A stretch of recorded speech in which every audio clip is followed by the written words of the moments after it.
उसी प्रकार यही ईथर, जिस तरह से मैंने कल बताया आपसे कि आप एक छोटी सी मोमबत्ती की लौ को भी एनलाइटन कर सकते हैं, ये ईथर एनलाइटन हो जाता है।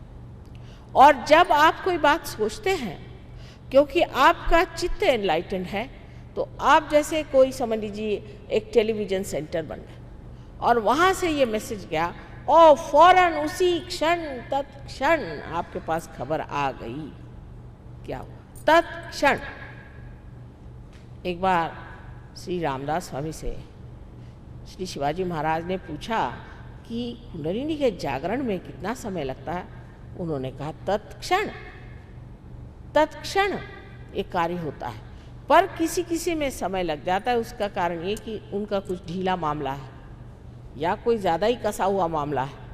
अब समझ लीजिए अगर आप टेलीविज़न लेके आए तो तत्क्षण आपको सब दिखाई देता है, और समझ लीजिए प्लग ही नहीं लगा तो उसे क्या करा जाए।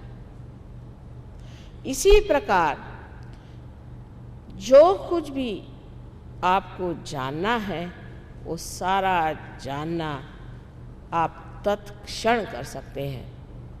इसी को ज्ञान कहा जाता है।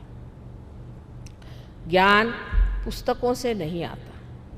जो पुस्तकों में है वो सिर्फ बाह्य का ज्ञान है। जैसे पेड़ का ज्ञान हो उस तरह से ये बाह्य का ज्ञान है, लेकिन मूल का ज्ञान जो है वो आपको सिर्फ ऊर्ध्व गति से पार होने के बाद ही जाना जा सकता है। ऊर्ध्व गति के सिवाय कोई और रास्ता नहीं है। कुंडलिनी जब तक आप उठ करके और आपके ब्रह्मरंध्र को नहीं छेदेगी, तब तक आप उस ईथर से या उस सूक्ष्म से जो 5 महातत्वों में बसा हुआ है उसमें प्रवेश नहीं कर सकते। तो उसकी जो सूक्ष्मता है उसमें आपने प्रवेश कर लिया।